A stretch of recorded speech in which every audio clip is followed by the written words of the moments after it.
వెలసిన మహాలక్ష్మి నీవమ్మా, నీ సేవలను మేము సేతుమమ్మా.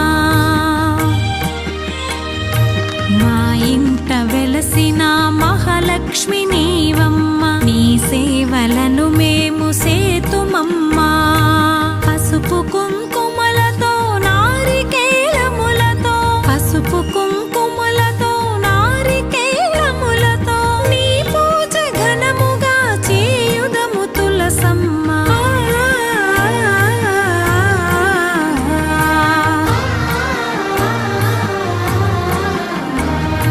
శ్రీమాత శ్రీ తులసి రామ తులసి, జయములు మాకెవ్వు కృష్ణ తులసి. శ్రీమాత శ్రీ తులసి రామ తులసి,